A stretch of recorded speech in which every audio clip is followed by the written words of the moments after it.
Sema ya kwamba ni lazima sisi zote wa Kenya tuzingatie kuwa na amani. Tutazunguka Kenya mzima kupitia mlango wa kanisa kuhakikisha ya kwamba amani ile Yesu Kristo alituachia katika dunia tutaweza kuipeleka sehemu zote za nchi na ikiwezekana Afrika mzima. Hii baraka tumepokea ya Papa Mtakatifu wa Renjo Maria inatosha kutubariki wote ili tusonge mbele pamoja. Ili hata nchi ambayo inayumbayumba sababu ya hali ngumu ya maisha tutaweza kusimama vizuri.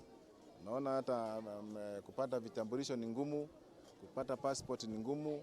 Tunawaambia wananchi wa Kenya tuvumilie, hii mambo itakuwa mazuri. Naamini ya kwamba katika hii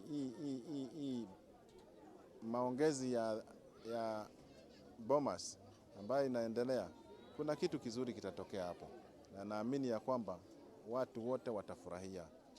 Ili kuhubiri umoja na amani na upendo idumu katika nchi yetu. Ira ni afya kwa wananchi.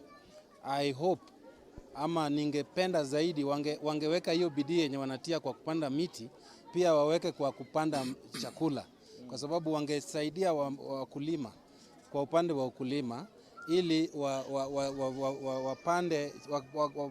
watoe vyakula ya kutosha so that to eradicate njaa. Kusema watu washikanishwe na wengine, alisema wawili ambao Mungu ameshikanisha, kusikue na watu wa kuwaweka kado kado.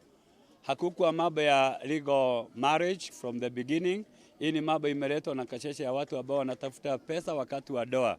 Sisi tumeamua kama kanisa, wewe kama umepata mpenzi wako mlete kwa kanisa tukuombee, mwende mkafanye mambo yenu na muendelee kuzaana. Hivyo ndivyo Mungu alisema.